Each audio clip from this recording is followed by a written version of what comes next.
Yo, sobat bola semua.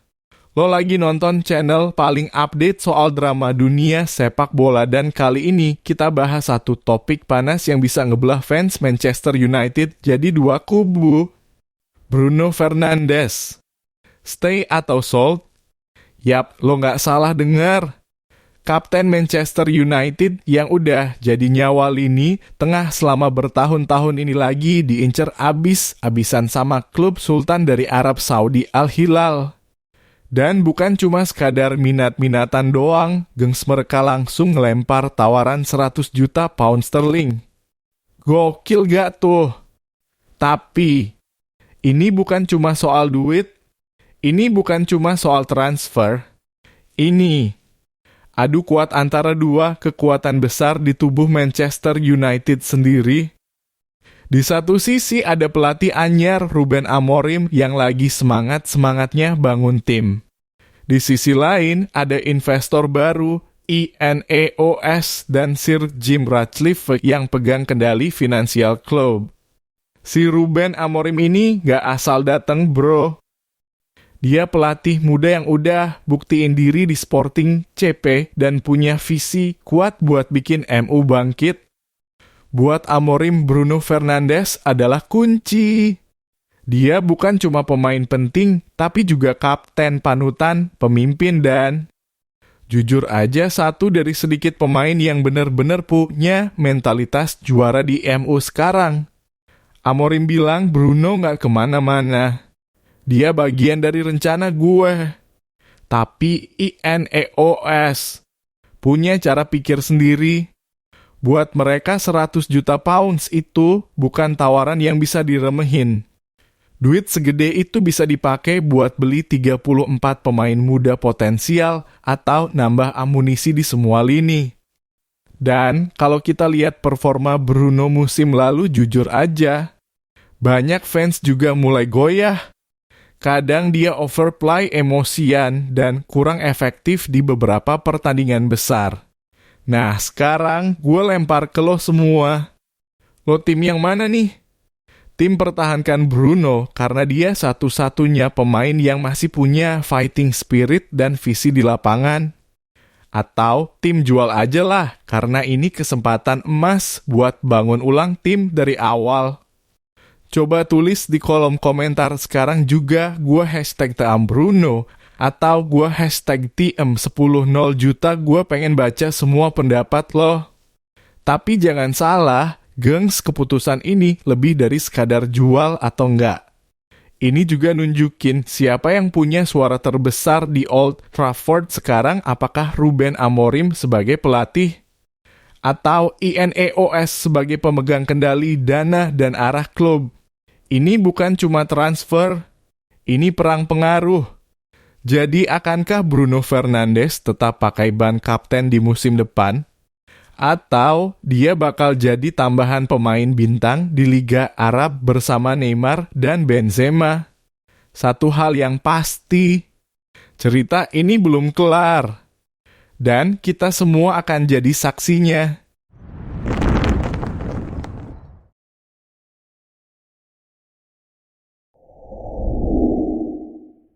Gosip panas dari dunia sepak bola. Kali ini kita bakal bahas soal masa depan Ronald Araujo bareng pelatih anyar Barcelona Hansi Flick. Katanya sih Araujo nggak dijual. Bener nggak tuh? Stay tune sampai akhir, jangan di skip karena kita bakal bongkar semua Sebelum ngomongin gosip transfer, kita kenalan dulu lagi yuk sama Ronald Araujo. Bek tengah asal Uruguay ini emang udah jadi salah satu tembok paling kokoh di Camp Nou. Badan gede, duel udara menang mulu dan punya insting bertahan yang ngeri. Tapi, musim ini nasib Araujo agak kurang hoki bro. Cedera panjang bikin dia absen lama dan pas balik, susah banget masuk starting 11. Total dia cuma tampil 11 kali di La Liga. Gila sih, dari 38 pertandingan cuma 11. Ya udah pastilah gosip langsung rame. Klub-klub gede Eropa langsung ngiler lihat Araujo yang jarang main. Arsenal sama Manchester United disebut-sebut udah siap buka dompet. Bahkan Juventus juga katanya masih ngintipin dari jauh. Tapi nih ya, di tengah segala spekulasi, Hansi Flick akhirnya angkat bicara. Di konferensi pers dia bilang dengan tegas, Araujo masuk rencana dia musim depan. Lah, tuh dengerin baik-baik, Flick bahkan bilang dia percaya 100% sama Araujo. Gokil sih. Dia bilang Araujo udah tanda tangan kontrak baru. Dia bagian penting dari tim ini. Berarti gak ada tuh yang namanya dijual-jual. Tapi bro, klub-klub lain tetap ngebet. Arsenal, MU mereka gak bakal nyerah gitu aja. Apalagi tahu Barcelona lagi krisis duit, pasti bakal coba goyang manajemen lewat tawaran gede. FY ini, musim ini Barcelona nangkring di posisi 1 klasemen dengan 85 poin. Selisih cuma 1 poin dari Madrid. Jadi wajar dong kalau Flick pengen semua pemain top, termasuk Araujo, tetap bertahan. Musim depan bakal seru banget. Bayangin kombinasi Cubarsy yang masih muda, Inigo yang berpengalaman, dan Araujo yang udah matang. Apalagi dengan gaya main Flick yang suka main tinggi, Araujo bisa jadi kunci banget. Sekarang gue pengen tahu pendapat lo semua. Tulis di kolom komentar ya A1. Haruskah Araujo dipertahanin? 2. Atau dijual demi nutup utang klub? 3. Siapa bek ideal Bara musim depan menurut lo?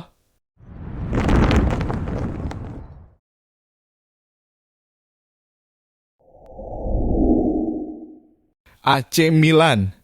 Tim legendaris yang dulu ditakuti di Eropa, sekarang malah ditinggal fansnya sendiri. Ibra diminta cabut, Maldini diseru-seruin balik. Gila gak tuh? Ini dia kisah paling panas dari San Siro. Woi Milanisti, lu semua pasti nonton ini sambil emosi, kan? Yuk kita kulik kenapa tim kita bisa hancur begini. Jangan lupa subscribe dan komen di bawah ya siapa biang keroknya. Musim ini benar-benar mimpi buruk buat AC Milan. Finish di luar zona Eropa. SRIUS. Musim lalu bisa posisi 2 sekarang. Bahkan Conference League pun kagak dapet. Ngenes bro, ngenes. Lawan Monza sih menang 2-0. Tapi apa arti kemenangan kalau fansnya udah gak peduli? Gol Gabbia sama Joao Felix cuma jadi penutup drama panjang musim ini. Sebelum laga lawan Monza, 3.000 lebih supporter turun ke Casa Milan. Mereka gak mau selfie, tapi bawa spanduk isinya sumpah serapah. Semua petinggi disuruh angkat kaki, termasuk Ibra. Bukan cuma tim utama, Milan Futuro alias tim Ustrip 23 juga langsung degradasi. Spanduk fans makin sadis, dengan kalian semua mimpin, hasilnya pasti gagal. Yang paling nyesek tuh Kervasud. Tempat Ultras Milan duduk cuma bertahan 15 menit di laga terakhir. Habis itu mereka kabur bareng-bareng ninggalin tim. Furlanisi CEO bilang, kami juga marah, kami juga frustrasi.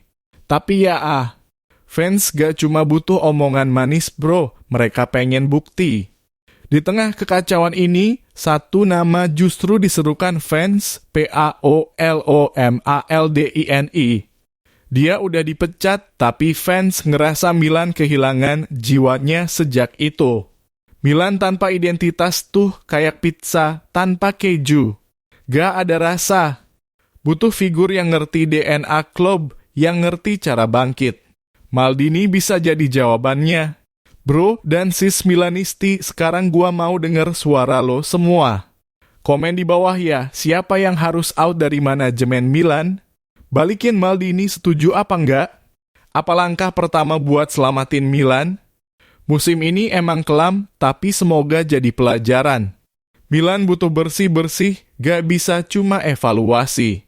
Jangan sampai musim depan kita nonton UCL sambil ngelus dada. Forza Milan.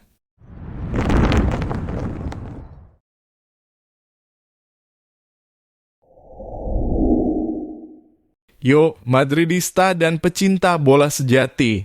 Kali ini ada kabar yang bikin jantung deg-degan Xabi Alonso, legenda lini tengah Real Madrid, RESMI jadi pelatih baru Los Blancos. Dan gila sih debutnya langsung di Piala Dunia antar klub 2025. Minggu 25 Mei 2025, Real Madrid ngumumin secara resmi Xabi Alonso jadi pelatih anyar. Dikontrak buat 3 musim dari 1 Juni 2025 sampai 30 Juni 2028. Welcome home, Xabi. Dan belum sempat duduk santai, Alonso langsung dapat tantangan kelas berat mimpin Madrid di Piala Dunia antar klub. Turnamen 32 tim ini bakal digelar 14 Juni sampai 13 Juli 2025 di Amerika Serikat. Gila nggak tuh? Madrid tergabung di grup H bareng Al-Hilal, Pachuca, dan Red Bull Salzburg. Kalau lo jadi Alonso, siapa yang paling lo waspadai? Coba tulis di kolom komentar ya. Xabi bukan orang asing buat Madridistas. Main 236 kali buat Los Blancos, juara La Liga, 2 Copa del Rey, dan Liga Champions bareng Ancelotti tahun 2014. Di timnas, udah nggak usah ditanya. Juara dunia 2010, Euro 2008, Euro 2012. 2 musim kemudian, langsung bikin sejarah, juara Bundesliga tanpa terkalahkan. Alonso tuh pelatih visioner. Sering pakai formasi fleksibel mulai dari 3-4-3, 3-4-2-1, sampai 4-2-3-1. Ngepres tinggi, cepat transisi, dan main atraktif. Cocok banget buat Madrid yang penuh pemain cepat dan kreatif. Tapi sebelum era baru dimulai, kita harus kasih penghormatan buat Don Carlo Ancelotti. Musim 2024/25 yang pahit bikin dia pamit. Kalah di La Liga, Copa del Rey, dan Liga Champions. Tapi legasinya tetap keren. Tugas Alonso jelas berat. Harus bawa Madrid bersaing di La Liga, balas dendam di Liga Champions, dan langsung ngincar trofi di Piala Dunia antar klub. Welcome to pressure cooker, coach. Di tangan Alonso, pemain muda Madrid bisa meledak. Bayangin kombinasi Bellingham, Vinicius, Camavinga, Valverde, plus gaya main Alonso bisa jadi tim paling serem di Eropa, bro. Rumor juga bilang Madrid mau belanja musim panas ini. Ada nama Alphonso Davies dan Leny Yoro. Wah, bisa makin gila tuh skuadnya. Nah, sekarang gue pengen tahu pendapat lo semua, Alonso cocok nggak jadi pelatih Madrid? Formasi apa yang lo harap bakal dipakai? Siapa pemain yang harus bersinar di era baru ini? Satu era ditutup, era baru dibuka. Xabi Alonso siap bawa Real Madrid ke level berikutnya. Piala Dunia antar klub 2025 jadi awal perjalanan. Siap nggak lo jadi saksi sejarahnya?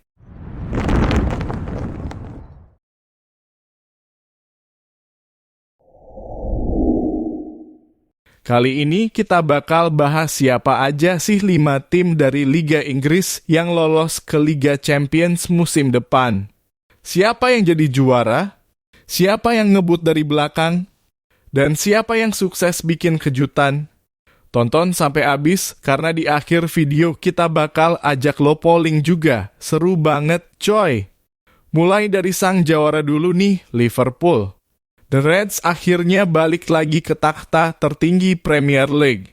Tapi momen terakhirnya nggak terlalu manis.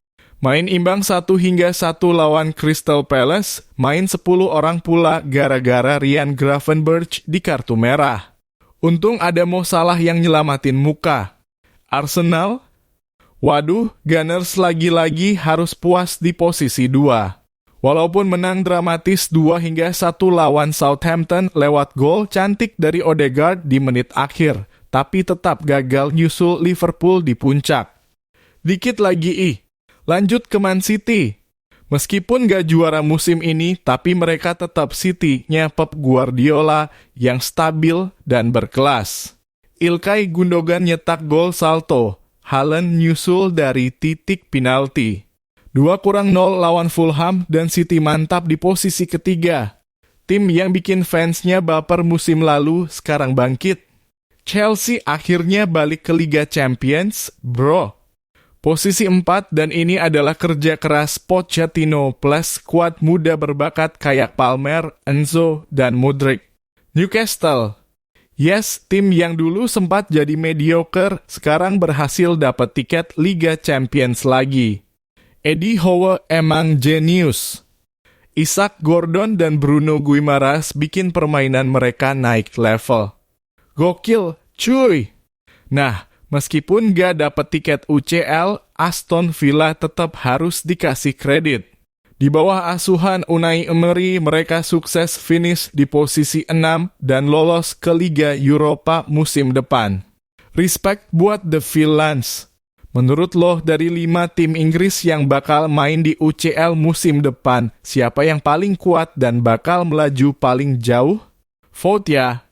Liverpool, Arsenal, Manchester City, Chelsea, atau Newcastle. Oke Sobat Bola, itu tadi update lengkap Liga Inggris musim ini dan siapa aja yang lolos ke UCL. Seru banget kan? Thank you udah nonton sampai habis. Jangan lupa like, share, dan subscribe channel ini. Sampai ketemu di video berikutnya.